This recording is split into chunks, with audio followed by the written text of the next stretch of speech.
Meu nome é Edgar Martins, eu estou mais uma vez para esse tempo de mesa, onde eu tenho separado para receber amigos, irmãos, pessoas que têm abençoado a minha vida, abençoado a vida da minha família. E hoje eu tenho um prazer estar recebendo na minha mesa Dr. Leonardo Teixeira, casado com Marcele, pai de duas lindas meninas. É um prazer ter você aqui na minha mesa. Prazer é meu, uma honra poder estar aqui, compartilhando esse tempo de mesa com você. Você que hoje é um grande amigo, temos caminhado juntos aí. Então me sinto bastante honrado em poder compartilhar, contar um pouco da minha história, né? E falar um pouco também sobre o que a gente faz, o que a gente tem desenvolvido aí em relação a trabalho. Então, estou muito feliz de estar aqui com você. Legal. Doutor Leonardo, a proposta desse tempo aqui de mesa é você que é especialista em endoscopia digestiva, endoscopia bariátrica, é conversar um pouco sobre o cuidado com o corpo. E eu queria abrir esse bate-papo com um versículo que Paulo escreveu aos Coríntios, no capítulo 3, no verso 16, que diz assim: Vocês não sabem que são santuários de Deus e que o Espírito de Deus habita em vocês? Se alguém destruir o santuário de Deus, Deus o destruirá, porque o santuário de Deus, que sois vós, é sagrado. Nós que caminhamos e professamos a nossa fé, por muitas vezes nós temos ouvido que nós não bebemos, nós não fumamos, porque nós somos templo do Espírito Santo. Mas muitas das vezes a gente acaba comendo de uma forma desregrada e acabamos com isso, adquirindo obesidade ou desregulando taxas e com isso até abreviando o nosso tempo de vida. Então, o motivo que eu pedi que você estivesse separando esse tempo era que nós pudéssemos esclarecer para as pessoas que vão nos acompanhar o que, ou pelo menos orientações que nós podemos passar para elas, para que esse cuidado seja vigente, para que elas estejam atentas a isso. Mas antes eu queria de chegar nesse ponto onde você tem autoridade, onde você é uma das referências daqui do estado ou do Brasil, eu queria ver um pouco a tua história, ouvir um pouco de onde você veio. Eu sei que você veio do interior do estado. Eu Sim. queria ouvir um pouco da sua história, que eu sei que é uma história de perseverança, uma história de vitória, antes de você efetivamente a gente conversar um pouco sobre o corpo, sobre os cuidados que nós devemos ter com o nosso corpo, que de fato é o templo do Espírito Santo. Conta um pouco pra gente como é que foi isso, você é do interior, de que lugar do interior, qual é a formação da sua casa, da sua família, você é oriundo de que Maravilha. forma?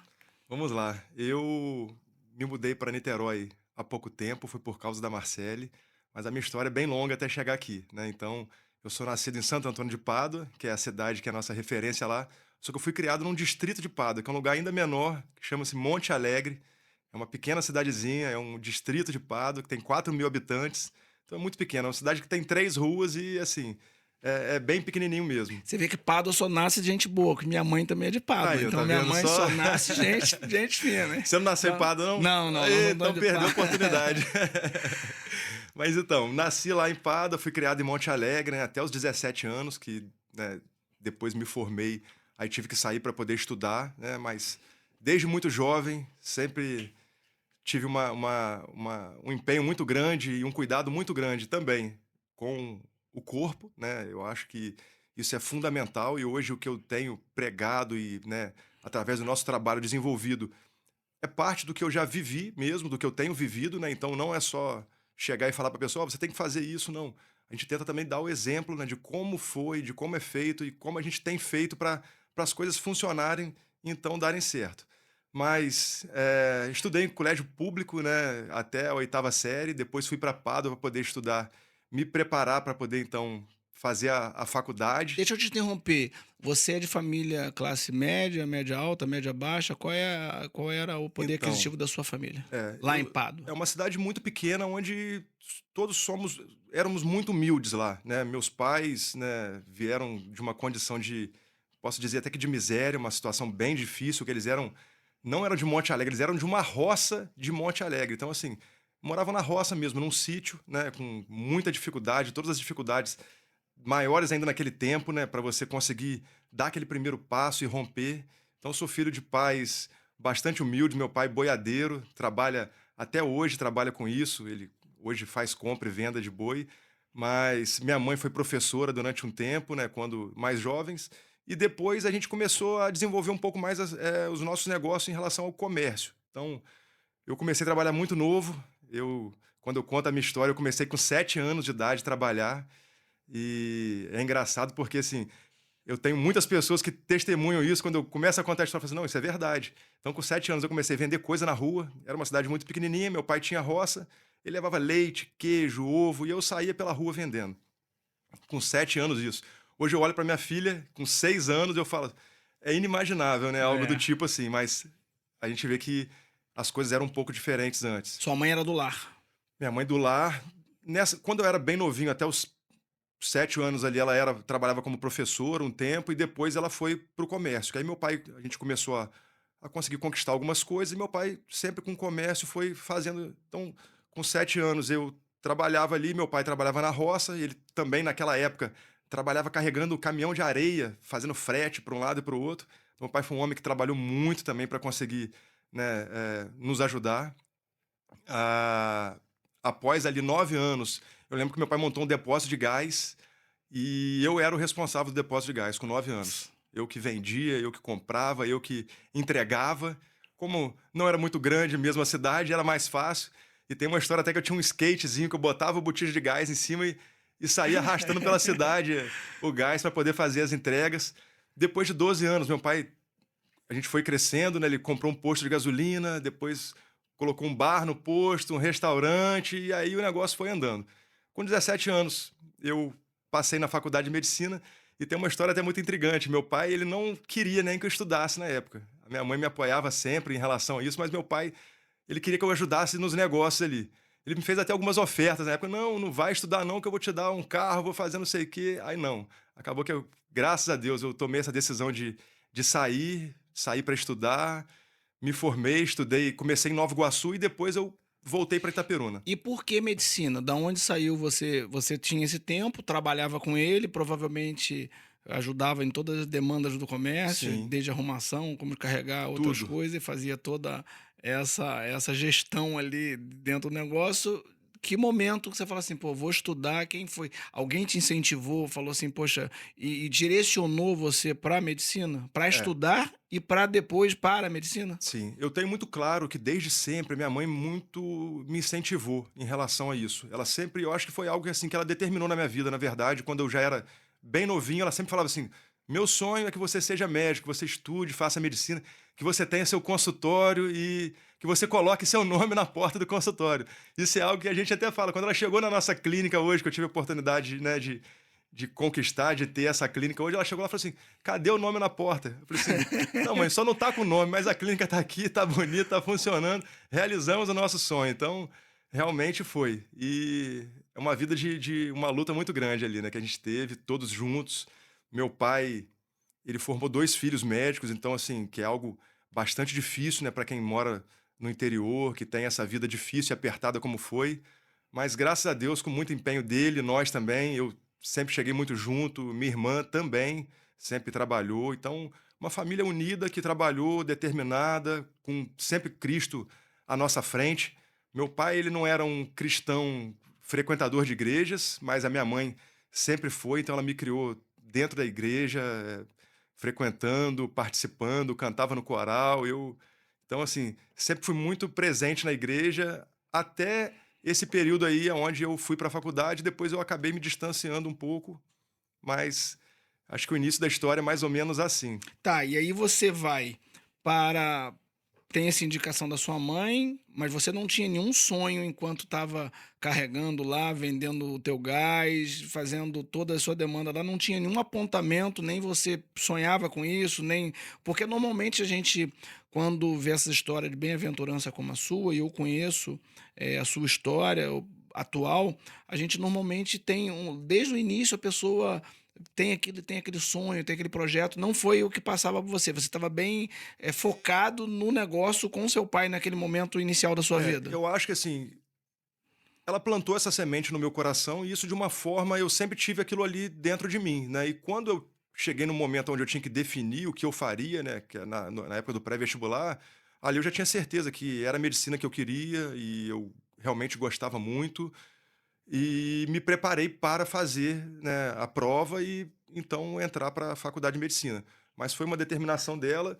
Eu, assim dizendo, se não fosse medicina, possivelmente talvez eu ficasse no comércio, mas realmente foi algo que foi plantado uma semente ali, que essa semente veio aí a germinar e realmente depois eu pude desenvolver. E quando entrei na faculdade, ali eu me encantei e realmente foi algo que eu percebi que era aquilo que eu queria para mim e essa condição de poder ajudar as pessoas, né, que é um sacerdócio médico mesmo, então acho que foi algo que foi plantado por ela, mas que depois eu fiz a minha parte para poder Bacana, fazer o negócio funcionar. bacana. Aí você vem e você estava falando que então você nasce num lar cristão. Sim, Ela sempre foi. desde sempre eu me entendo como cristão. Eu nasci num lar cristão, eu fui batizado com 9 anos, então foi bem novinho, eu tomei a decisão já de batismo, de aceitar, né, e servir a Cristo.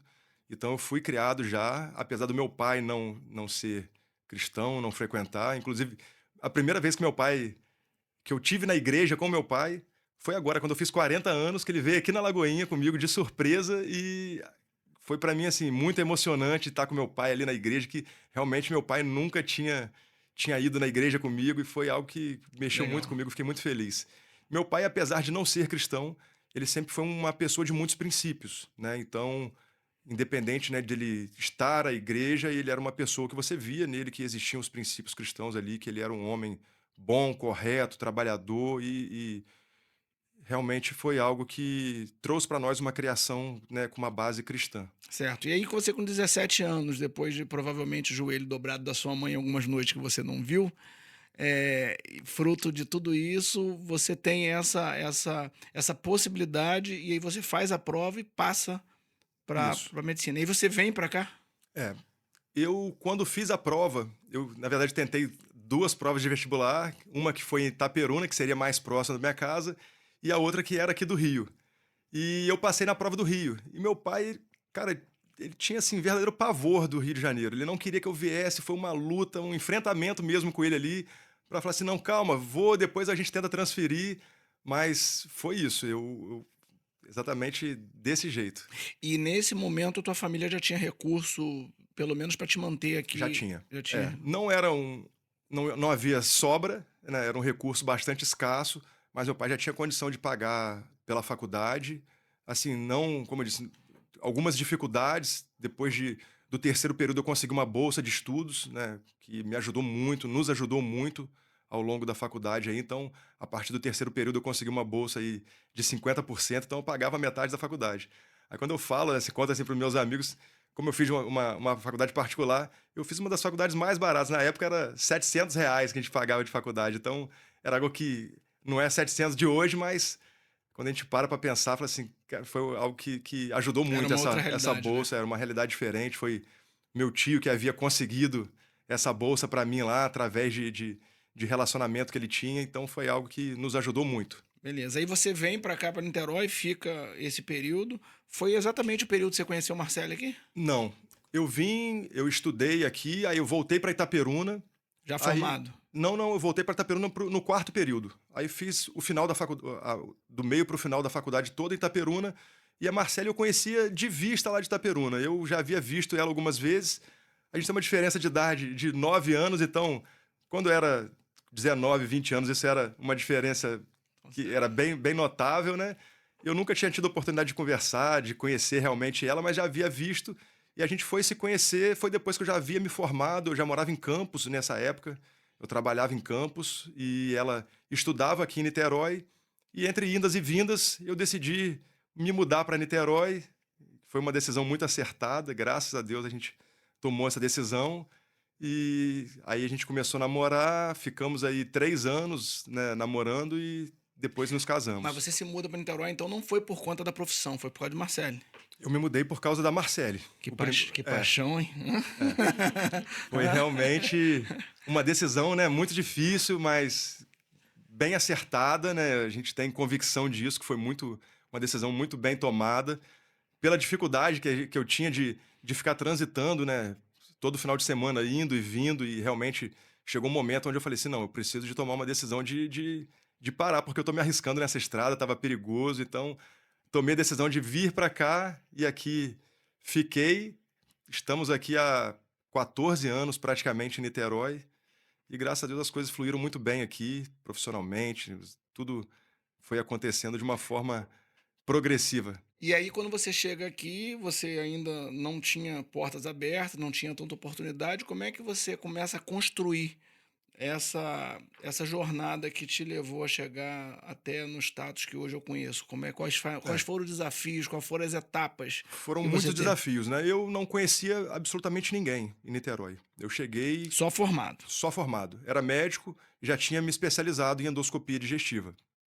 Cheguei aqui e fui realmente de hospital em hospital oferecendo serviço, me apresentando, levei meu currículo, aí procurava saber em hospitais e clínicas aonde precisa de um médico endoscopista, eu trabalho com isso, até que consegui, na clínica de um colega aqui de Niterói, doutor Luiz Carlos Monteiro, por quem eu tenho muito carinho e admiração por ele. Ele abriu as portas para mim, a minha primeira oportunidade foi de trabalhar com ele. Em seguida, comecei, né, por conta de um bom trabalho desenvolvido, né, de muita responsabilidade também, né, com o serviço, eu consegui conquistando outros espaços. Aí fui para o CHN, depois a gente conseguiu ir para o Azevedo Lima, e hoje a gente está trabalhando aqui em quase todos os hospitais aqui em Niterói. É. E interessante você contando isso, porque normalmente essas histórias de bem-aventurança sempre tem resiliência, sempre tem que ter coragem, tem que ter predisposição. Eu imagino que você, naquela época, naturalmente, pelo que você já falou, não tinha grandes recursos, grande possibilidade, só tinha uma formação. É.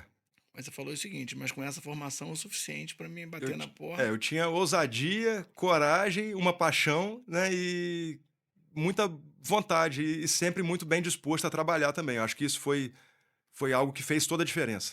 Eu tive essa percepção que eu estava sempre disponível, aonde me pediam para estar, eu ia, vai para um hospital, ia para o outro, fazia tudo que era possível, nunca tive hora para nada, sempre tive bastante disposição para trabalhar, então acho que isso foi uma coisa que fez muita diferença. A perseverança, a dedicação, o estudo, né, que é muito importante também na área médica, a gente tem que estar sempre à frente, e isso que eu faço hoje, né, é desenvolver isso, é estar sempre à frente, procurando novas tecnologias, né, coisas que estão por chegar, a gente já tem informações, já vai buscando, então acho que o caminho foi esse, de muito trabalho e E perseverança nesse mesmo. momento você chega aqui apenas para fazer a endoscopia digestiva. Sim, Era o que você sabia, era a tua habilidade, a era formação. formação. Você falou: é isso que eu vou bater a porta para fazer isso. Exatamente. Endoscopia, colonoscopia, né, os exames mais básicos, vamos dizer assim, né. Aí depois que eu fui me especializando, fui a São Paulo, saí do país, fiz curso fora do país, para poder me especializar no que eu faço hoje, né, que é a parte de endoscopia bariátrica, que aí é tratamento de obesidade, sobrepeso, através, né, do recurso endoscópico. Legal. E aí, Léo, assim, a gente percebe muito, até por conversa que nós já tivemos, que a maioria de nós acaba comendo mais do que precisa e acaba gastando menos do que deveria gastar. E aí a gente tem essa balança, ela não está equilibrada. Isso acaba gerando os problemas que a gente conhece alguns e que leva normalmente as pessoas te procurar.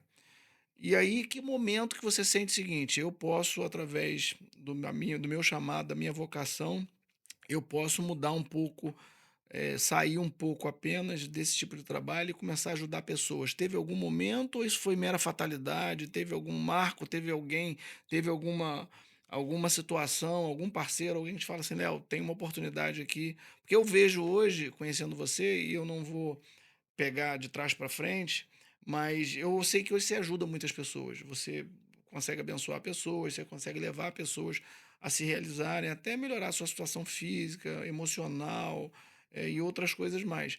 Mas isso inicialmente já tinha esse viés ou inicialmente ele vem apenas para poder criar um leque maior dentro da sua área de habilidade? Sim. Logo que eu comecei na endoscopia, né, os tratamentos que a gente desenvolve hoje, como o balão intragástrico e a gastroplastia endoscópica, a gastroplastia endoscópica ela não existia nesse período ainda. Existia apenas o balão, que é um tratamento que já existe há mais de 20 anos, e eu tinha um interesse muito grande por essa área. Eu sempre tive um interesse muito grande por cuidado com o corpo, né, essa questão de saúde física. Então, quando eu vi na endoscopia uma porta, né, para eu entrar para esse tipo de tratamento, esse tipo de cuidado com o paciente, aí eu me motivei, né, e comecei a buscar. Foi quando eu comecei a trabalhar primeiro com o implante de balão intragástrico, né, com tratamento da obesidade. Acho que é muito importante a gente abrir um leque de falar um pouco sobre a doença para as pessoas compreenderem um pouco mais, né, uma doença que é um pouco. Existe um mito aí, existe uma falta de conhecimento muito grande acerca da doença obesidade. Acho que vai ser interessante a gente falar sobre isso. Mas falando sobre a minha entrada nesse tratamento, foi assim: foi através de ter a percepção de que existia, dentro da minha especialidade, uma possibilidade onde poucos colegas trabalhavam com isso, e eu acabei conseguindo ser pioneiro, né, e sair aí na vanguarda nesses tratamentos endoscópicos aí para obesidade e sobrepeso. Legal. Então, deixa eu voltar então ao que você falou. A Organização Mundial de Saúde, ela tem a obesidade como uma doença, Sim, exatamente. certo? A primeira pergunta para a gente começar a entender um pouco, principalmente para os leigos, e esse é o meu caso, eu não sou especialista nisso, isso é de ordem genética ou adquirida? Como é que é a diferença de da outra Tá. situação? Como é que isso se dá? Obesidade é uma doença que é extremamente complexa, né? Obesidade é uma doença que ela é multifatorial, é multicausal, então, assim, ela está envolvida com vários aspectos da vida da pessoa. Ela existe a influência genética, a influência ambiental, a influência social, né? Depende do contexto que você vive. Então, tudo isso leva a pessoa a adquirir a doença, a obesidade, que é uma doença que se caracteriza pelo excesso de gordura no corpo. E como que a gente sabe: "Ah, não, eu estou obeso, eu sou doente, eu tenho essa doença ou não?".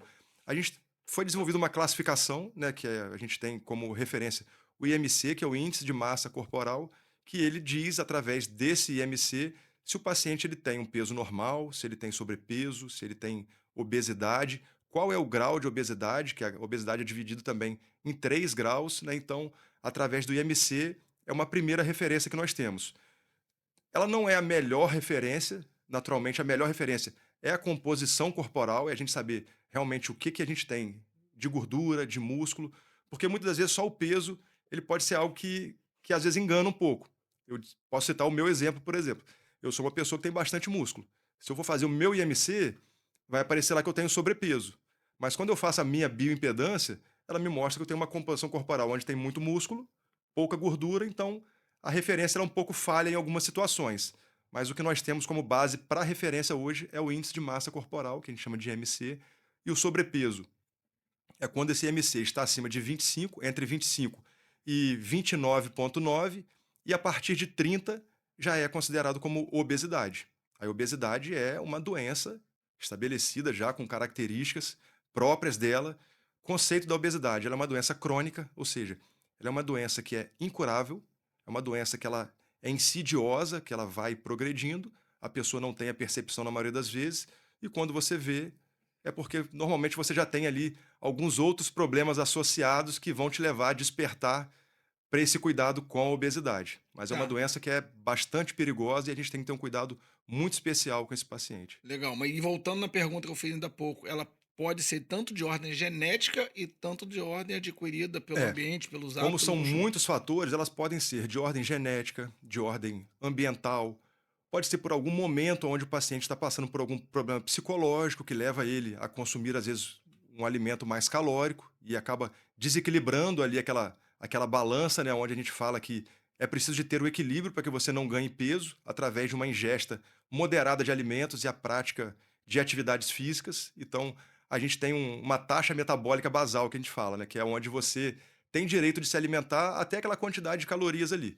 E a partir do momento que você ingere uma quantidade superior à sua taxa metabólica basal, fatalmente você vai acabar adquirindo peso, né? Em consequência, você vai acumular gordura e vai, com a progressão, né, passar a ter sobrepeso e depois, fatalmente, obesidade. Certo. E para as pessoas até que estão em casa nos acompanhando, ter essa noção, a que momento ou em que momento o paciente passa a ser indicado para fazer um tratamento com você? Como é que esse paciente ele pode, estando em casa, como é que ele pode se É, autoavaliar, fala assim, autoavaliar no sentido de estar na hora de eu procurar uma ajuda? sim. Para os tratamentos endoscópicos, né, a gente tem um valor de referência, que é esse MC acima de 25, que seria a partir do momento que ele tem o sobrepeso, tá? Então, a gente indica o paciente através de um escalonamento, na verdade. Quando ele me procurar, ele vai falar assim: Leonardo, o que que você acha que é melhor para mim? Em que nível que eu tô aí? O que que vai ser o melhor tratamento? A gente vai tentar, né, através de, primeiro, fazer ele entender qual é o problema, o desafio que ele tem a enfrentar. Que a obesidade é uma doença que ele precisa de ter controle, de ter mudança de vida, né? E a gente tenta a primeira coisa, a base do tratamento, que é uma alimentação adequada e exercício físico de rotina. A gente sabe que, dependendo do nível de obesidade, isso, na maioria das vezes, é insuficiente. E o paciente precisa de ferramentas para ajudá-lo a emagrecer, além do exercício físico e da alimentação. Então, não é tão simples, né? Fecha a boca que está resolvido. Não, não é bem assim. A gente sabe que quando o paciente ele passa de um certo nível de obesidade, não é tão simples apenas fechar a boca. Ele precisa de outras ferramentas para auxiliá-lo. A gente começa de uma forma menos invasiva, através de medicamentos. Então, a gente tem a base, que é a alimentação e o exercício físico. O primeiro degrauzinho é onde vem as medicações. Falha na medicação ou um paciente que tem um excesso de peso ainda maior, a gente já começa a pensar nas alternativas endoscópicas, que são o próximo passo. Aí a gente tem o balão intragástrico e a gastroplastia endoscópica. Quando o paciente tem um IMC muito elevado, né, que já passa ali de 40 e tem algumas doenças associadas, em algum momento pode ser que até a própria cirurgia bariátrica seja uma melhor indicação para ele. Então nós temos algumas Tem escalas. algumas Você escalas. podia falar um pouco mais do balão, que eu sei que é uma das coisas que você tem o hábito Maior lá, maior expertise, né? expertise, dentre outras coisas. Como é que, como se dá esse balão? Como é que é? Perfeito. O balão é uma excelente ferramenta, como eu disse, já tem mais de 20 anos que ele é utilizado no Brasil.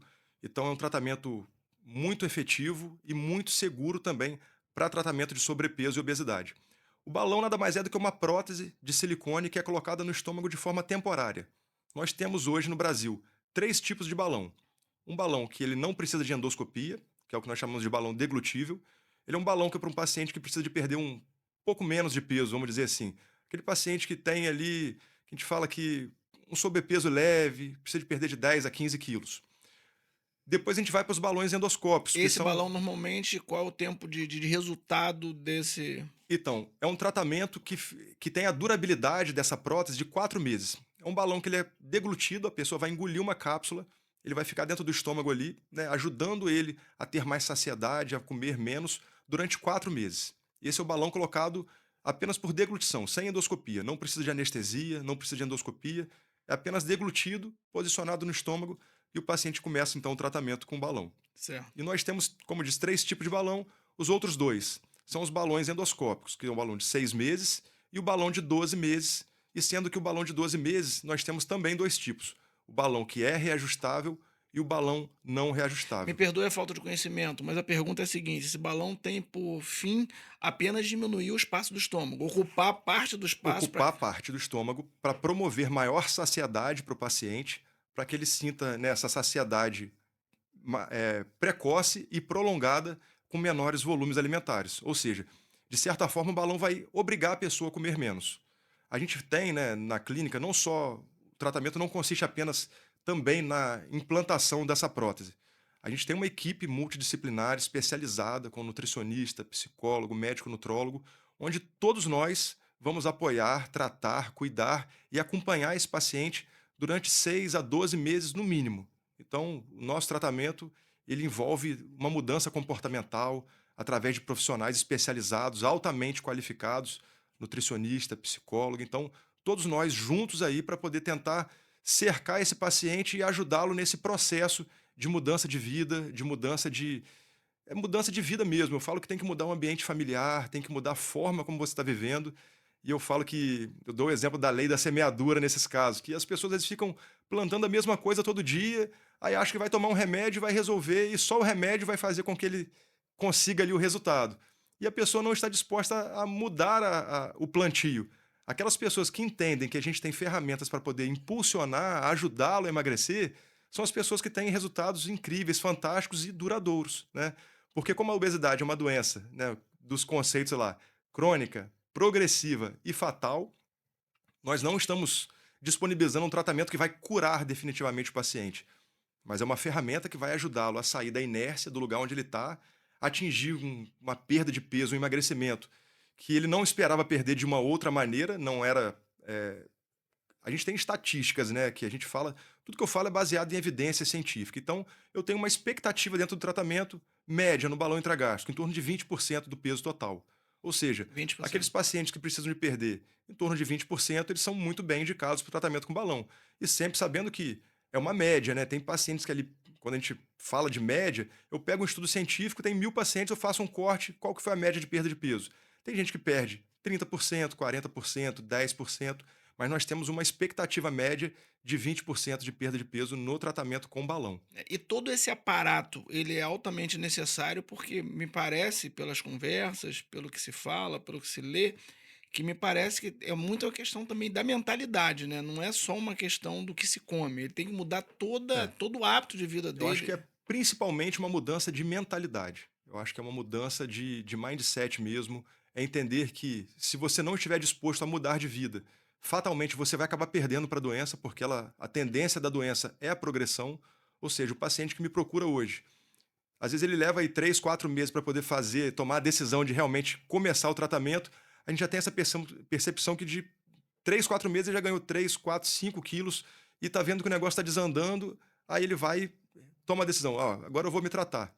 E a partir dali a gente tenta, né, através de primeiro uma consulta, que eu acho que é fundamental, esse esclarecimento, deixar muito claro para o paciente que as ferramentas elas podem ajudá-lo a chegar muito longe e a manter-se lá durante muito tempo, só que ele vai ter que fazer a parte dele o tempo todo. Não adianta ele achar que colocou o balão, está resolvido, tomou o remédio e não vai ter mais problema.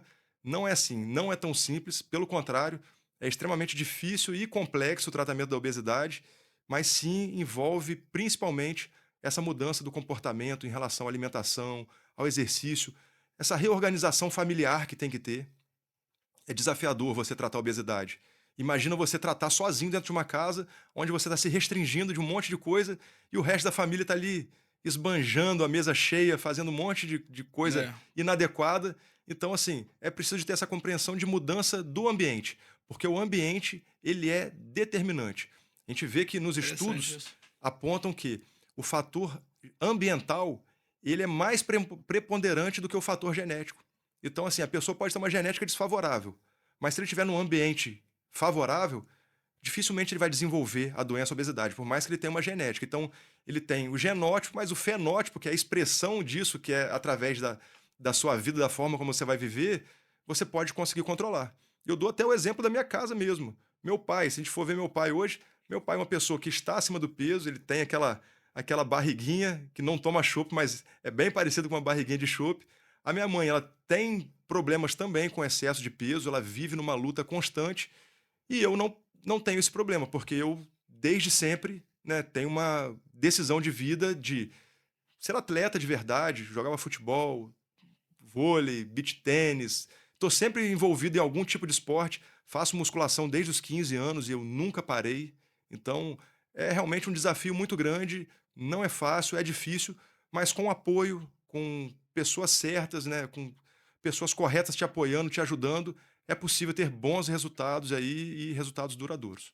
Inclusive você que nos acompanha, cuidado com os amigos te chamando para toda hora comer hambúrguer, comer pizza, tarde da noite, depois do culto, sair depois. Cuidado, que você tá falando de companhia, mudança de mentalidade, mudança de companhia. Exatamente. Cuidado com isso, que esses camaradas que vão te levando para onde você tá E eu aí. falo muito isso nas consultas, eu falo assim: olha, tem momentos que você tem que substituir seus amigos, porque eles ficaram no passado. Se você mantiver naquele ritmo com eles lá, você vai ficar onde está todo mundo. Então, se você quiser mudar, você precisa de sair daquele lugar ali. Então, às vezes, tem que, pelo menos até controlar a doença, tem que abandonar alguns amigos aí que são influências ruins, né?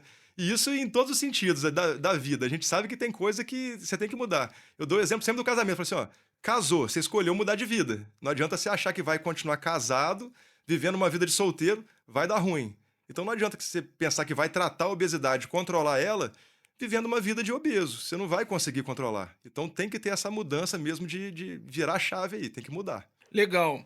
Agora tem uma coisa também assim, nós falamos do balão, nós estamos falando que o tratamento ele é dividido em escalas. Sim. Você falou em primeiro momento que ela sempre vai ter que ter exercício físico e Isso sempre vai é, ter que fechar a boca. isso é a base do É. tratamento. E aí, no primeiro momento, apenas uma medicação pode ser que ajude a controlar se junto com isso houver uma mudança de mentalidade, de hábito. Dependendo do nível de obesidade do paciente, porque é muito evidente, né, os estudos mostram que quando o paciente ele tem um excesso de peso muito grande, as medicações elas já são insuficientes na maioria das vezes. Vale a tentativa, sem dúvida. O paciente tentar se tratar para ver que tem pessoas que às vezes se surpreendem também com bons resultados mesmo com o uso das medicações, mas as medicações elas são limitadas, tanto em relação à quantidade de peso, como também com o passar do tempo a pessoa vai criando uma certa resistência àquela medicação, onde você vai aumentando a dose até chegar no limite onde você não pode exceder aquele limite ali e a medicação já não está fazendo tanto efeito mais para aquelas pessoas. Aí a gente passa para o próximo nível, Que seria o que balão. seria o Mas você tratamento com falou, balão. você falou em três balão. Qual é Isso, o três balões? Qual é a diferença de um do. Qual é o critério que é utilizado para pôr um perfeito. ou outro? A indicação dos balões, ela é a mesma, tá? Na verdade, se eu pudesse, eu gostaria sempre de tratar o paciente por 1 ano. Eu, quando o paciente me dá a possibilidade de escolher para ele qual tratamento seria, né, mais indicado, eu tenho uma predileção pelo tratamento de 1 ano, pelo balão intragástrico de 1 ano. Por quê?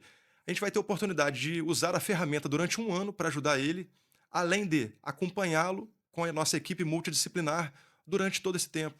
E, na verdade, o paciente, a gente conquista ele para ficar 1 ano, mas é um tratamento para a vida, né? E a maioria das vezes o paciente ele se mantém em tratamento com a gente. E mesmo às vezes sem o uso do balão, porque, como eu disse, tem a equipe multidisciplinar lá, com a nutricionista, psicólogo, nutrólogo, né? Onde a gente vai manter esse acompanhamento com o paciente aí um tempo indeterminado, porque a doença não vai ser curada ali no tratamento. Mas a escolha da prótese é uma escolha que ela tem algumas peculiaridades, envolve custos, né? Envolve algumas situações onde a indicação é bem semelhante. Quando a gente fala de balão, a indicação é a mesma entre qualquer um dos balões e às vezes a diferença está mesmo aí em relação ao custo do tratamento, né? A possibilidade da pessoa em estar aderindo àquele tratamento ali. Beleza. Falando em escala, qual seria o próximo? Chegou, o camarada pô, já está com um peso bem maior, precisa controlar isso um pouco mais rápido. Qual seria o próximo? Perfeito. O próximo tratamento seria a gastroplastia endoscópica. E o que é a gastroplastia endoscópica? É algo revolucionário e completamente diferente do balão intragástrico. O balão é uma prótese de silicone que a gente coloca ali temporariamente, né? Ou seja, eu não vou fazer nenhuma mudança anatômica nesse paciente, eu vou apenas colocar uma prótese por um tempo e ajudá-lo, né, durante esse tempo ali, nesse processo. Só levantando aqui também sobre o balão que faltou, o balão é algo que é extremamente simples do ponto de vista de execução. Ele é feito como se fosse apenas uma endoscopia. Então as pessoas a maioria já fez endoscopia aí, por conta de às vezes algum desconforto gástrico. O balão ele é feito na mesma situação. Um exame de endoscopia, 15 minutos de duração, apenas uma sedaçãozinha bem leve, então ele vai dormir por 15 minutos, depois ele vai ficar no repouso ali por mais uns 30 minutinhos, e em seguida a gente dá a alta da clínica para ele, e ele vai para casa lá já seguindo o tratamento. A gastroplastia é uma ferramenta que é completamente diferente do ponto de vista de execução, né? É uma plástica do estômago feita por endoscopia, como o próprio nome já diz, gastroplastia endoscópica. Então, essa plástica do estômago é uma mudança na anatomia gástrica. A gente vai fazer uma redução do estômago sem fazer nenhum tipo de corte no paciente, ou seja, não é uma cirurgia, não é uma cirurgia bariátrica. É também um tratamento endoscópico, onde eu vou, por endoscopia, chegar até o estômago, vou diminuir o tamanho dele através de costuras, fazendo ali então a redução do tamanho dele, onde a gente reduz em torno de 70% do tamanho do estômago. Então, uma redução bem interessante. É. E é uma ferramenta que a gente fala que é minimamente invasiva e ela é um próximo passo. Então, o tratamento com balão é um tratamento que tem um prazo ali para retirar. Ele pode ser até recolocado. Tem pessoas. Eu tenho pacientes que estão há 6 anos trocando de balão comigo. Ou seja, ele já atingiu o resultado, ele tentou ficar sem o balão durante um tempo. Só que ele viu que ele começou a vacilar, começou a aumentar a ingesta, ele foi e colocou o balão de novo. E agora ele não tira mais. Está 6 anos trocando de balão, todos os anos. Então, do ponto de vista de doença crônica, o balão ele pode também ser uma ferramenta para ser tratada no longo prazo. E a gastroplastia, essa plástica que a gente faz no estômago, é um procedimento que é um pouco mais complexo do ponto de vista de execução, porque eu já não faço lá na clínica, eu faço no centro cirúrgico do hospital, Inclusive, você faz um volume bastante significativo nisso, né? bastante significativo. Hoje a gente tem feito um volume bem grande. No país hoje, o médico tem realizado o maior número de procedimentos aí há pelo menos 3 anos. Somos nós ali na nossa equipe, né? Eu aí como a referência da clínica, né? Então a gente tem feito aí bastante. Graças a Deus temos tido a oportunidade aí de tocar na vida de muitas pessoas, ajudar Muito bom. muita gente, transformar muitas histórias aí através dos nossos tratamentos. Mas a gastroplastia é uma ferramenta que é muito interessante, porque ela é um tratamento que é de baixíssimo risco. Se a gente for comparar, por exemplo, tem algumas técnicas cirúrgicas, dependendo, você pode chegar a 10% de complicações, dependendo do centro que você vai operar. A gastroplastia, em literatura, a gente vê que o risco dela é de 0,5%. Se a gente comparar com uma cirurgia, ela pode ser 20 vezes menor o risco. Então, é um tratamento onde você tem um baixíssimo risco, um tratamento onde o paciente vai ficar apenas algumas poucas horas, é um day clinic hospitalar que a gente fala, então não tem internação prolongada, esse paciente não precisa de ficar internado em CTI, a gente não vai fazer furos, né? Não vai cortar nem amputar nenhuma parte do corpo dele. Então, assim, é uma ferramenta muito interessante. As pessoas já voltam à sua rotina de trabalho, né, de estudos, as coisas mais básicas, dentro de 2 a 3 dias. Então, é uma recuperação muito rápida, uma expectativa de perda de peso superior ao tratamento com balão. A gente tem, em média, em torno de 25% de perda de peso nesse paciente que faz o procedimento de gastroplastia. Então, é uma ferramenta que já é o próximo degrau ali. É muito, muito bacana, muito interessante. E a gente tem tido aí resultados fantásticos com os pacientes que têm É. submetido ao procedimento. Doutor Leonardo, é interessante essas escalas, porque eu lembro de uma conversa, uma oportunidade que nós tivemos, e você vai até aqui, mas você acaba ajudando muitas pessoas fazendo uma revisão de uma cirurgia bariátrica que você, por conta de oportunidade, tempo e outras demandas, acaba não fazendo, porque a pessoa não mudou o hábito, não mudou a mentalidade, não caiu a ficha que de fato não conseguiu, melhor dizendo, não É. conseguiu vencer toda essa orientação e não conseguiu romper e acaba tendo que voltar, que é um outro procedimento que você faz, que é uma revisão dessa bariátrica, né. Exatamente. Seguindo a escala, né, a gente tem ali o balão, a gastroplastia, a cirurgia e após o paciente recidivar o peso, ou seja, o paciente ele acabou, teve um bom resultado, às vezes na cirurgia, perdeu lá 30, 40% do peso dele, só que depois de 2, 3, 4 anos, a gente percebe que o peso ele começa a voltar. Na maioria das vezes a gente consegue identificar as causas, né? A gente fala que para o reganho de peso existem 3 pilares ali que são determinantes, né? O primeiro é o comportamental, onde o paciente, se ele não decidir mudar de vida quando ele faz a cirurgia bariátrica, ou seja, ele não foi curado quando ele fez a cirurgia bariátrica. Foi usada uma ferramenta que, na maioria das vezes, ajuda o paciente a emagrecer, só que a pessoa não fez a parte dela na história. Ele simplesmente foi operado, mas não está fazendo a base ali, que é se alimentar bem, fazer atividade física de rotina.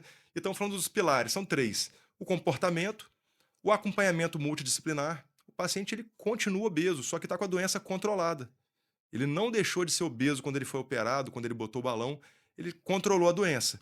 E o terceiro ponto é a anatomia gástrica. Então, o paciente que já fez a cirurgia bariátrica e teve recidiva do peso, a gente tem mais um recurso hoje, que é o tratamento endoscópico através do plasma de argônio e da revisão da cirurgia bariátrica com esse procedimento de gastroplastia endoscópica também.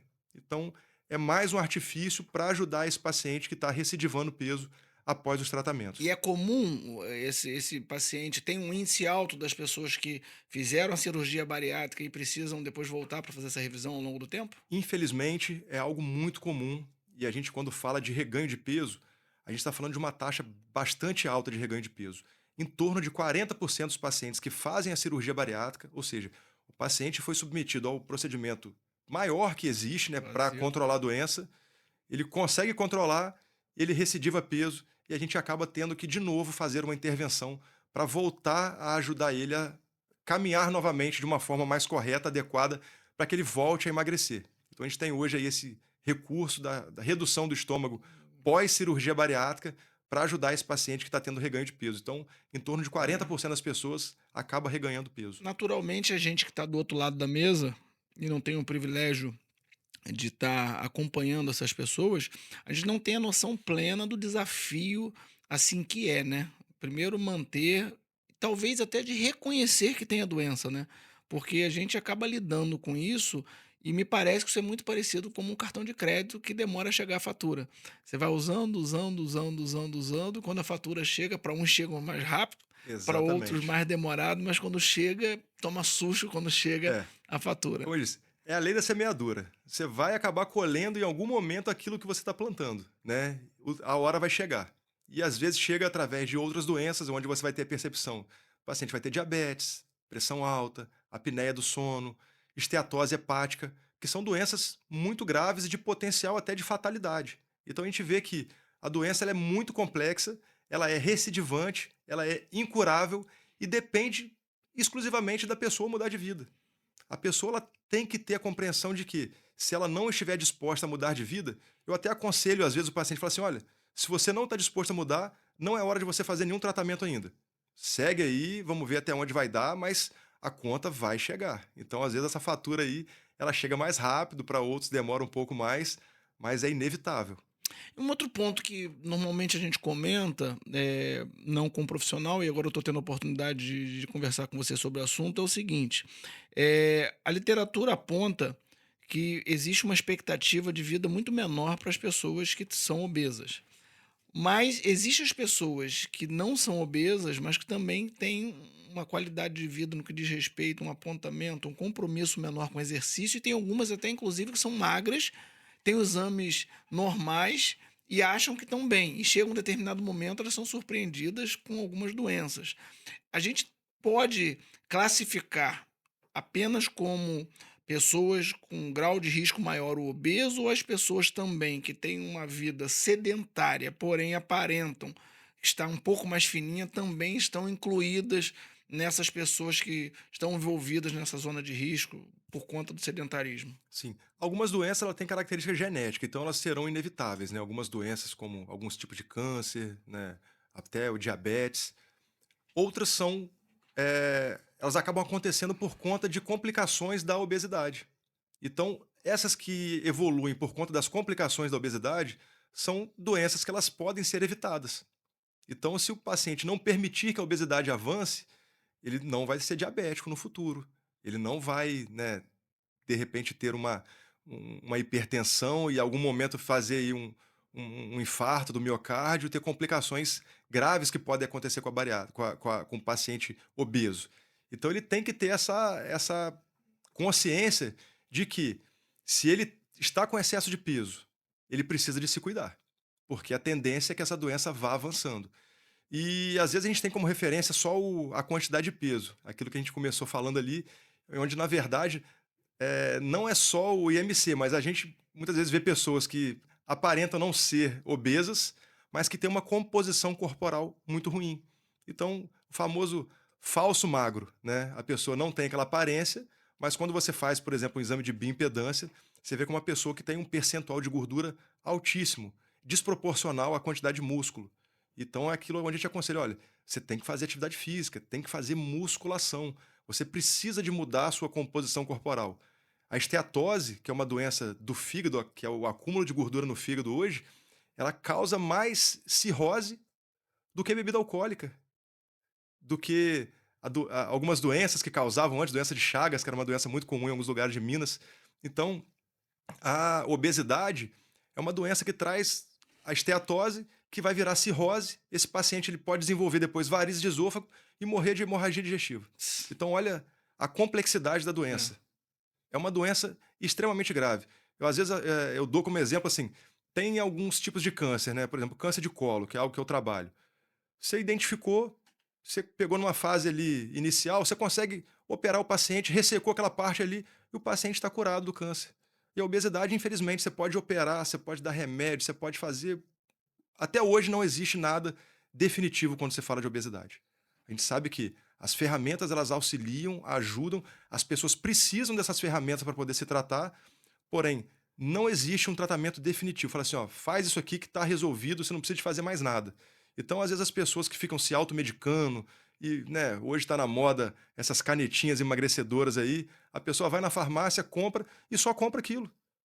Ele não muda a alimentação, ele não vai numa nutricionista, ele não vai fazer atividade física, ele só está injetando uma medicação que a gente não sabe como é que vai ser no futuro ainda, não existe um estudo muito robusto de longo prazo para falar assim: peraí, alguma coisa pode acontecer de ruim aqui no futuro. Não é só coisa boa que a gente vê nas medicações, não. A gente sabe que as medicações elas têm também as indicações e contraindicações. Então eu sempre tento orientar o paciente, olha, não fique se automedicando, tenha o seu médico para te orientar, para indicar qual é o melhor tratamento para você. Você precisa de ser cuidado por um time. Quanto mais pessoas puderem, né, participar do tratamento, como personal trainer, né, a nutri, a psicóloga, um endocrinologista, quanto mais profissionais, você tem um potencial de ter melhores resultados aí no tratamento. Legal. Um outro problema, um outro equívoco também é dentro daquela visão que eu dei o exemplo do cartão de crédito, é a pessoa também está obesa, mas está com exames todos bons. E ela acha que isso não é problema. Não, meus taxas estão todas bacanas. Se auto-intitula gordinho E saudável, aí? né? Pois é. É aquilo que a gente fala.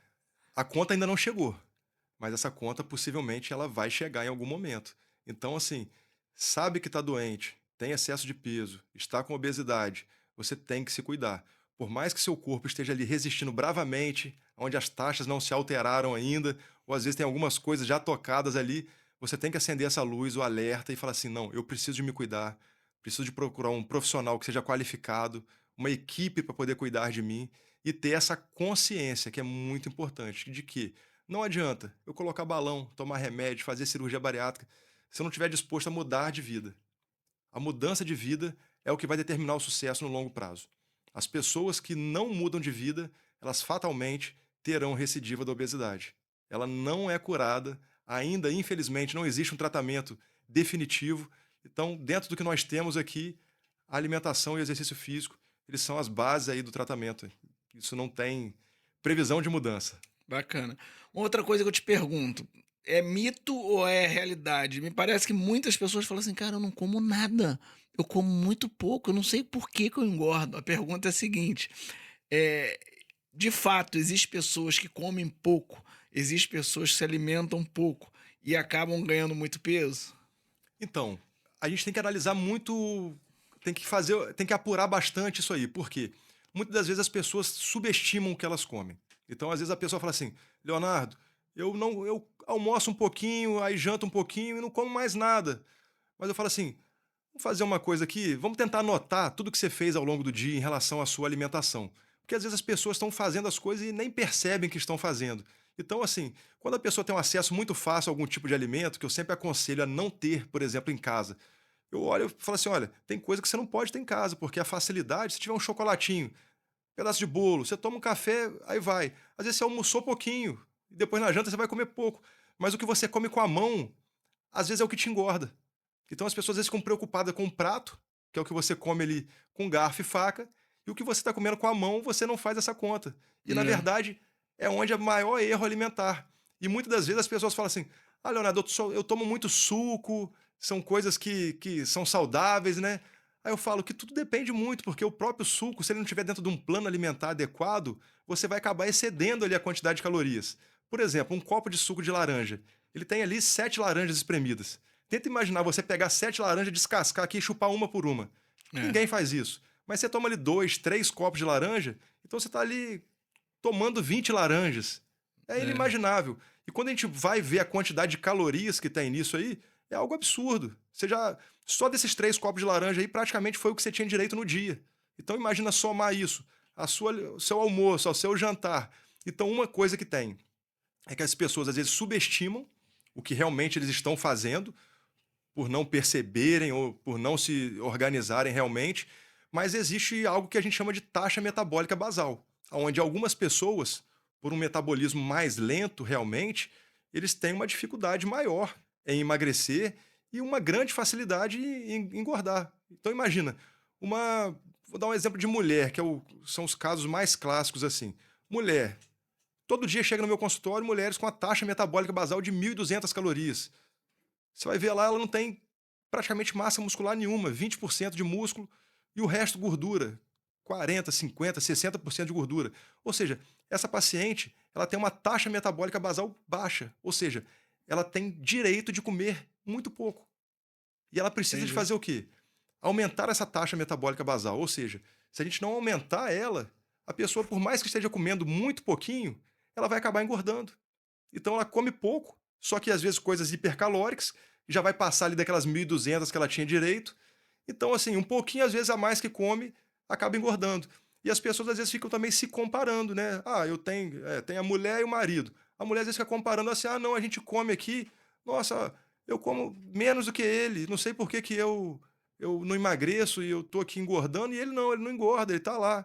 É É. porque o metabolismo é diferente mesmo de cada pessoa. A gente está falando de fator hormonal, né? Dos fatores genéticos, que o seu fator genético é diferente da sua esposa.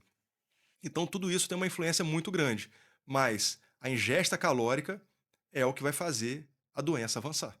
A obesidade, ela é nada mais do que o acúmulo de tecido gorduroso, de gordura, por conta de um volume alimentar, né? De um volume calórico muito grande. E é interessante você estar falando, porque isso inevitavelmente vai passar por uma mudança de mentalidade, né? A gente quer ir num rodízio, seja de massa, seja de pizza, a gente quer fazer valer a pena o que gastou, a Cada gente quer real, né? cada real a gente quer comer e vai num outro lugar e quer aproveitar. E na verdade a gente acaba fazendo o nosso corpo lata de lixo, né? Porque a gente fica naquela, quero comer aquele restinho, não Não vou vai botar, sobrar isso aqui, não não. deixar sobrar não. E na verdade você deixa de jogar no lixo para jogar em você e É. trazer um problema mais tarde, que isso, como você falou, essa conta chega, né? É, isso é interessante porque, assim, eu tenho um exemplo muito interessante lá da nossa família hoje, que são os pais da Marcele. Eles sempre falaram muito, eles são muito metódicos, muito regrados, e eles sempre falavam assim: ah, não, ó, sobrou isso aí, é melhor nem comer, porque só vai engordar agora, então não faz sentido. E a gente, né, viu que realmente é isso. A gente às vezes fica fazendo questão de algumas coisinhas que aquilo ali vai estar trazendo dano para você, vai ser ruim, né? Então tem que ter planejamento. A pessoa que precisa de emagrecer, que precisa de se cuidar, ela tem que estar organizada. Eu falo que você passa alguns momentos da vida onde às vezes não tem jeito, né? Eu recebo muitos empresários, né? Pessoas, médicos também, que acabam engordando por conta da profissão, da sua rotina, né? De correria. Aí eu falo, olha, durante um tempo na vida você teve que fazer isso, não teve jeito. Mas agora que a conta chegou, você precisa de mudar de vida. Então não adianta você achar que vai continuar fazendo tudo igual, vivendo do mesmo jeito, fazendo as mesmas coisas e que vai conseguir efetivamente ter um bom resultado em emagrecimento e que esse resultado irá se manter. Então, tem que ter essa mudança mesmo aí, é fundamental. É, e até entendimento que você falou, do que dá para ter em casa, do que não pode ter em casa, do que deve evitar ter em É, casa, se você não tem essa esse controle em determinados momentos, é melhor não é. ter, né. É melhor não ter e assim, e é realmente muito difícil de controlar. Eu falo porque assim, eu sou uma pessoa que gosta muito de doce, por exemplo.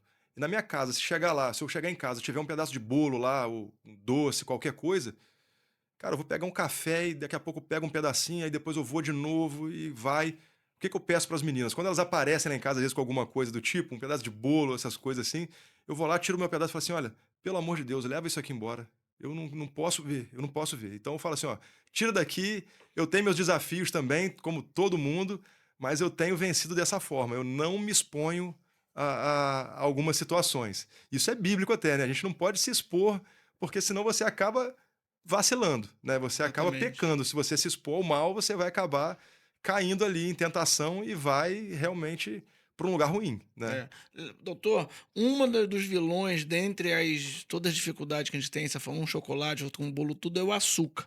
A resposta do corpo em relação à ingestão de açúcar, ela é tão prazerosa e viciante, segundo alguns estudos, como algumas drogas ilícitas. Isso é um fato?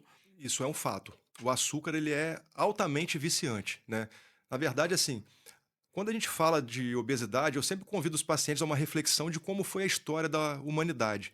E a gente percebe em alguns pontos como as coisas começaram a mudar. Por exemplo, aproximadamente 10.000 anos atrás, o homem começou a cultivar, a ter criações, né, de animais, que isso facilitavam a ingesta de alimentos ali, fizeram a humanidade avançar durante um tempo.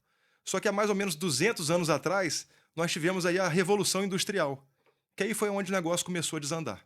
Produtos alimentícios, não é alimento mais. A gente já não está falando nem de comida mais, a gente está falando de produto alimentício, ou seja, excesso de açúcar, excesso de conservante, excesso de sal, né, corantes. Então, assim, a gente tem visto as pessoas ingerirem coisas que realmente não foram feitas para o homem comer, né? São coisas que da indústria alimentícia que te expõem a um risco aumentado de morte. São alimentos que normalmente são de baixo custo, então a população geral tem um acesso muito maior a esse tipo de alimento. Então não é alimento, né? Não é comida, não é. Você não descasca, você desembala. E é muito fácil de perceber o que que é bom e o que é ruim quando você parte desse princípio. Os produtos industrializados, farináceos, ultraprocessados, excesso de açúcar, esses são os grandes vilões no risco de obesidade, no risco cardiovascular. Então, são os principais. Esses açucarados são realmente os principais vilões hoje aí. É. Outra coisa, eu tive conversando com o doutor Igor, que foi um psiquiatra que também sentou aqui na minha mesa, e ele estava me falando, por mais que você tenha falado que a obesidade ela traz outras complicações e acaba trazendo reflexos de outras doenças, mas ele me falou que uma das mais, e ele vive nesse mundo, e ele acaba tendo que tratar, é a questão da depressão e algumas síndromes. Parece que tem uma ligação bem direta em Sim, cima disso, né? direta. Distúrbio de imagem, ansiedade, depressão e até mesmo suicídio por conta de não aceitação daquele corpo, daquela vida que ele está vivendo. Então, realmente, a obesidade é uma doença muito grave. E a gente percebe que sempre existe um componente de compulsão nesse paciente, um componente, às vezes, de uma ansiedade maior, né? Então, realmente, o tratamento, ele é multifatorial. Por isso que a gente precisa desse acompanhamento psicológico, em alguns casos, acompanhamento psiquiátrico, né? Como o Igor faz o acompanhamento com os pacientes também. Então, é muito importante que esse paciente ele seja bem visto, o tratamento seja adequado para ele. Não é só tomar o remedinho, não é só colocar o balão, é sim você estar cercado de profissionais, pessoas que possam te dar boas orientações e para você ter realmente essa percepção de que a mudança de vida vai te ajudar em todos os sentidos. E quando a gente inclui essa mudança de vida, a gente está falando de tudo realmente. O sono, ele tem grande influência no tratamento da obesidade. As pessoas que não dormem, elas não têm uma regulação hormonal adequada. Então, o cortisol super aumentado, o cortisol vai fazer com que as pessoas acabem engordando mais, tem uma maior tendência à dislipidemia, à hiperglicemia, então o paciente vai acabar se tornando diabético. Então, assim, a gente precisa de mudar a vida das pessoas. Não é só um tratamento, é uma mudança geral mesmo no panorama de vida da pessoa. E a gente vê essa realidade, ela é bem, de alguma forma, prescrita na palavra, é porque o Senhor quer de fato que a gente tenha uma qualidade de vida, Ele quer de fato que a gente tenha longevidade para aquele ministério, para aquele chamado que Ele nos deu, e às vezes a gente acaba abreviando tudo aquilo por não cuidar ou não entender o corpo como de fato templo do Espírito Santo de Deus, né? Tem Exatamente. um avivalista escocês, tinha, né? Na verdade, ele morreu com 29 anos, antes de completar 30 anos. Ele tinha uma frase que dizia o seguinte: Deus me deu um cavalo e uma mensagem. Eu matei o cavalo e agora não posso mais levar a mensagem. Ele não se cuidou e ele abreviou o tempo que o Senhor tinha de plano, de propósito para a vida dele. E olha quantas pessoas deixaram de ter a vida transformada a partir da mensagem que ele era instrumento, que ele era canal, porque ele não cuidou do templo do Espírito Santo. E às vezes nós que fazemos parte desse universo cristão, a gente ouve muitas das vezes, como eu falei no início, ó, não fumo por causa disso, não bebo por causa disso. Às vezes as mães falam com as moças, olha como é que se veste, porque você é templo do Espírito Santo, e na verdade a gente deixa de ter o reconhecimento de fato que o nosso corpo é templo do Espírito Santo e nós precisamos cuidar, nós precisamos ter zelo, como orientado na palavra, para a gente de fato cumprir aquilo que Deus tem de plano, de propósito para nossas vidas, né? Exatamente. Isso é muito importante, né? Eu, pelo fato de ser cristão, a gente recebe muitas pessoas do meio cristão também, muitos pastores. Isso é uma conversa que eu sempre tenho muito forte com os pastores, principalmente. Eu falo, olha, imagina só, a gente tem aqui alguns estudos que mostram até 10 anos, em média, menos de vida. Então imagina você viver até os 50 anos, sendo que você poderia viver mais 10 anos. Quanto impacto você poderia causar na vida de pessoas, de transformação do reino, através de levar essa mensagem por mais 10 anos? Por falta de zelo, de cuidado com o templo do Espírito, você acaba abreviando essa história, encurtando o seu tempo na terra aqui, não vivendo em plenitude, porque as pessoas que também estão obesas, elas não têm uma vida boa, na maioria das vezes, pessoas que dormem mal, têm esses distúrbios de ansiedade, são muito ansiosas na maioria das vezes, por conta da doença também, né? E acaba que abrevia o seu tempo aqui na Terra, realmente. É algo que deve ser pensado, refletido, porque é muito, muito importante. É um tema bem relevante. Uma coisa interessante é essa questão da importância do descanso, das horas de sono correta, né? Dessa ligação que você está falando, né? A gente acha que, inclusive, em alguns momentos da vida, a gente acha que é até nobre dormir pouco, para trabalhar muito, para produzir muito, mas isso acaba abreviando esse tempo de longevidade, do tempo Exatamente. útil, né? É.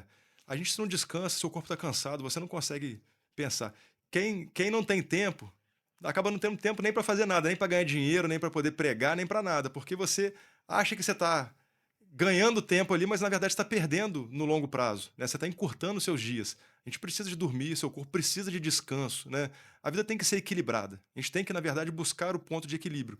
Quando o paciente está adquirindo obesidade, é porque ele está vivendo um desequilíbrio, né? Ele está fazendo um monte de coisa errada ali para aquilo ali estar acontecendo. Então, às vezes, tá pregando, tá falando, tá, de tudo isso que você falou aí, ó, tá olhando para a roupa, tá olhando para a bebida do outro, para o cigarro daquele que está lá no bar, mas chega, saiu do culto ali, já está com hora marcada, ansioso para poder ir para a pizzaria. Chega na pizzaria, pega aquela garrafa de refrigerante maior que tem ali, né, aquela É. pizza gigantesca, e depois vai dormir, com a barriga cheia, com um alimento inadequado para a vida dele, né? E acaba que a doença vai avançando e ele vai ficando doente e daqui a pouco começa a aparecer os problemas aí relacionados aí à obesidade. E isso é muito comum no nosso meio. Eu tenho um pastor, amigo, que ele tinha esse hábito. Ele falou: "Bom, me chama para almoçar, me chama para a gente comer antes, mas depois do culto ele não, ele deixou de sair porque normalmente era hábito, né? A gente sai, come uma pizza, come um hambúrguer, e acaba comendo um pouco demais, depois vai para casa e deita e dorme. É. E às vezes faz isso com muita frequência, acaba se trazendo um grande prejuízo, né? Na igreja, a rotina, né, do convívio, né, da igreja leva muito para isso. Eu acho que é algo que a gente tem até que tentar pensar um pouco, refletir, ver aonde a gente consegue também atuar nesse sentido, né, através de evitar até a venda de alguns tipos de produtos ali na igreja para evitar que tenha esse consumo, né, excesso de bala, máquina de bala, tem que tomar alguns cuidados com isso aí. Não estou falando da balinha ali da entrada da igreja, não, que aquela balinha ali não faz muito mal, não, mas tem que ter um cuidado especial e evitar, principalmente a gente vê que eh, a América hoje é um país que está ficando muito doente. Estados Unidos, como é uma das maiores referências que a gente tem, é um país que a gente vê hoje 40% da população obesa. Em 2035, mais de 50% da população estará obesa, ou seja, mais de 50% da população estará doente, com uma grave doença, que é a obesidade. E a gente tem visto o Brasil caminhar para o mesmo sentido, um aumento muito grande do índice de sobrepeso, obesidade, não só em adultos, como também nas crianças. Porque a gente vê que as pessoas da nossa idade, né, 40, mais de 40, tinham um acesso mais dificultado aí a alguns tipos de alimentos que hoje você vê de uma forma muito fácil o acesso, né? Então a gente percebe que hoje as crianças, por escolhas dos pais, na maioria das vezes, porque quem bota em casa é o pai, quem escolhe na hora de ir no mercado é ele, e acaba que ele está fazendo a criança dele adquirir uma doença muito antes do que ele teve e desenvolver problemas extremamente graves, e principalmente naquele momento de formação da criança, onde a criança desenvolve ansiedade muito cedo, né? Acaba deprimindo. A gente vê que os índices de suicídio entre jovens e adolescentes tem crescido de forma alarmante aí. Então, é preciso do pai ter a consciência de que eu preciso mudar o meu ambiente familiar. Se eu colocar essas coisas dentro da minha casa, meu filho vai consumir, ele vai ter um problema parecido com o meu, se eu tiver esse problema, e a tendência de que tenha antes e de que seja um problema pior, porque ele vai ter mais tempo ainda em contato com esse meio impróprio, né? E essa necessidade de confronto, até de entendimento, naturalmente, você não está cedendo esse espaço, ou esse tempo, melhor dizendo, e eu cedendo esse espaço para apontar dedo para ninguém. A gente não está aqui É um assunto fazendo. delicado, né, de falar. Logicamente, a gente não está trazendo nenhum tipo de crítica, mas com certeza para trazer consciência, porque às vezes nós estamos pensando em previdência privada para ver como vamos estar daqui a 30 anos financeiramente, a gente está pensando em investimento, mas a gente esquece que a gente tem que investir no nosso próprio corpo, porque de pouco adiantaria algum tipo de reserva, algum tipo de planejamento a médio e longo prazo, inclusive financeiro, se a gente não tivesse planejamento mesmo com a nossa saúde, né? Exatamente. E às vezes você vai gastar esse dinheiro com a doença que você vai adquirir, né? Então, é preciso de ter essa consciência. A gente sabe que os tratamentos para obesidade não são tratamentos baratos, podemos dizer assim. A gente percebe, vai ver um tratamento, né, com as canetas emagrecedoras aí, a gente vê que É, tem um custo relativo elevado e a pessoa muitas das vezes vai acabar não usufruindo daquilo que ele é. tentou guardar aí ao longo da sua vida. Eu não sei se você tá sem apetite como eu, mas eu tô sem apetite nenhum. Tá vendo só? Começou essa conversa, eu tava com fome, eu tô sem apetite, não vontade de comer Rapaz, nada, eu tô travado aqui. eu vou te falar, eu tenho percebido que às vezes eu chego no GC ou em alguns lugares na igreja assim, as pessoas já vão me olhando, ih, chegou o doutor Leonardo, aí deixa eu mudar aqui, já afasta o copo, já vai mudando já. Então, tem que ter essa percepção. Eu tenho tido, que o pessoal às vezes dá uma fugidinha de mim. Doutor, chegou uma pergunta que em relação a jejum intermitente. Que tipo de aconselhamento, direcionamento que se tem hoje para esse tipo de jejum? Como é que você vê isso? Qual é o tipo de abordagem O você jejum tem? intermitente, ele tem que ser visto como uma estratégia dentro de um plano, né? A gente sabe que o jejum, ele ajuda em algumas alterações metabólicas, diminuindo ali a resistência insulínica. Só que de nada adianta a pessoa fazer um jejum durante 14, 16 horas e depois ele acabar comendo tudo que ele guardou durante esse tempo. Então, ele se privou durante 16 horas ali, mas a hora que foi liberado, ele começa a alimentar mal de novo. Então, dentro de um planejamento alimentar, o jejum ele pode ser sim uma ótima estratégia.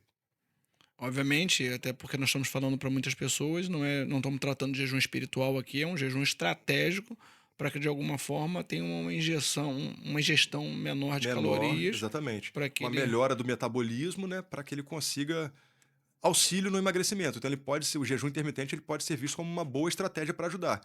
Agora, tudo depende muito das pessoas. Tem pessoas que têm mais dificuldade em fazer jejum, outros têm muita facilidade. Tem pessoa que fala assim, Leonardo, ó, eu paro de comer 8 da noite, vou aqui até meio-dia, tranquilo, não sinto fome de manhã. E outras pessoas começam a tremer, passam mal, têm a sensação ruim. Então, tudo é uma questão de você adaptar o corpo também, né? De ter paciência e às vezes começar de forma mais lenta e depois vai aumentando o tempo do jejum. Mas não é para todo mundo e tem que ser visto como uma estratégia, naturalmente, também indicado por um profissional, né? Por médico, por nutricionista. Eu acho que não adianta querer ficar fazendo tratamentos assim aleatórios. Eu falo que tem um tratamento que é o tratamento Frankenstein. A pessoa vai lá no consultório de um médico e pega uma receita, aí vai na nutricionista, pega outra, aí vai no outro lá e pega outra, daqui a pouco ele mistura aquilo tudo ali e faz uma coisa. Aí sai uma perna de um, a cabeça do outro e no final não dá certo. E qual seria o primeiro passo, já que a gente está falando para muita gente e tem pessoas que com certeza, depois dessa conversa, criou uma consciência, criou um entendimento, esclareceu que se esclareceu ou se convenceu, melhor dizendo, que precisa ter uma mudança de comportamento. Qual seria o primeiro passo que essa pessoa deve tomar para ter uma mudança É. de O primeiro vida? passo deve ser a decisão de falar assim: eu estou disposto a mudar, eu quero isso para mim, eu preciso, quero e é algo que eu determinei para minha vida a partir de agora. Então é a intenção. O segundo passo é ele procurar uma pessoa para ajudar, um profissional que possa ajudar ele. Acho que o ideal é começar com um médico que possa estar orientando e indicando ali um caminho para a gente, né, traçar essa estratégia e conseguir. E como eu disse, sem dúvidas, né, envolve todo um acompanhamento através de ajuste alimentar, que pode ser feito por uma nutricionista, né, através do acompanhamento psicológico, porque existem os gatilhos emocionais que levam a pessoa a consumir. Então nem sempre é simples de resolver. A gente às vezes precisa de tratar durante um tempo o paciente, o psicológico dele, para ele estar pronto para entrar num próximo nível de tratamento. Então, o primeiro passo é a decisão, a tomada de decisão de falar assim: eu quero mudar de vida, eu não quero mais continuar onde eu estou. O segundo é ele procurar um profissional para poder ajudar ele nessa caminhada, traçar uma estratégia, ver o que é melhor para ele, se é o uso de alguma medicação associada, ou se é mesmo já partir para um tratamento um pouco mais invasivo, dele fazer os nossos tratamentos, por exemplo, endoscópicos, ou em alguns casos, até a própria cirurgia bariátrica poderia Legal. ser uma melhor indicação para ele. Então, isso aí o profissional vai estar orientando ele sobre isso. E eu queria aproveitar esse canal nosso aberto que a gente fala aí para muitas pessoas do Brasil, até fora do Brasil que tem nos acompanhado, para você deixar os seus contatos, como é que acha o doutor Leonardo, como é que acha a clínica, como é que marca, aonde marca essa primeira consulta para fazer essa avaliação, como é que a gente pode, essas pessoas que estão nos acompanhando aí, ter Maravilha. acesso lá. Eu acho que a forma mais fácil de nos encontrar hoje é através das redes sociais, né? Meu Instagram, Dr. Leonardo Teixeira, e tem o Instagram da nossa clínica também, @clínica Suno. Eh, Na clínica, né, ela vai primeiro fazer esse pré-agendamento com a gente, onde a gente vai conversar, vou ter esse papo, uma consulta bem longa ali, onde a gente vai abordar todas as questões dessa pessoa, né, para que a gente trace então a melhor estratégia de tratamento para ela, tá? Mas através das redes sociais aí, ela pode me encontrar, Dr. Leonardo Teixeira. A gente vai dar ali o primeiro passo, startar aí no tratamento. Legal. Doutor, eu queria te agradecer por esse tempo. Imagina, Eu uma tenho honra. certeza absoluta que Deus vai usar esse bate-papo para poder trazer esclarecimento, consciência, para que pessoas sejam abençoadas e sejam, de alguma forma, direcionadas a ter uma mudança de comportamento para que elas cumpram aquilo que Deus tem de plano e propósito para a vida delas. Eu É, queria declarar um tempo ainda de colheita ainda mais farta sobre a tua vida, da amém, eu sua recebo. esposa, das tuas filhas, que você continue sendo esse canal de bênção para abençoar as famílias que você tem abençoado. Amém. Fico muito feliz aqui em poder ter participado também, né, da gente se conectar a pessoas que talvez eu não alcançasse de uma outra forma, através do seu canal aqui vai ser uma fonte aí de alcançar outras vidas, né, e ajudar muitas pessoas. Fico muito feliz em poder participar aqui, honrado por essa oportunidade. Estamos juntos aí, precisando, qualquer outra oportunidade, estou aqui, Tá bom. pertinho, Obrigado. tá bom? Obrigado. Você que nos acompanhou até aqui, eu quero te agradecer pela sua audiência. Se você não segue ainda nosso canal, siga nosso canal, Edgar Martins Júnior.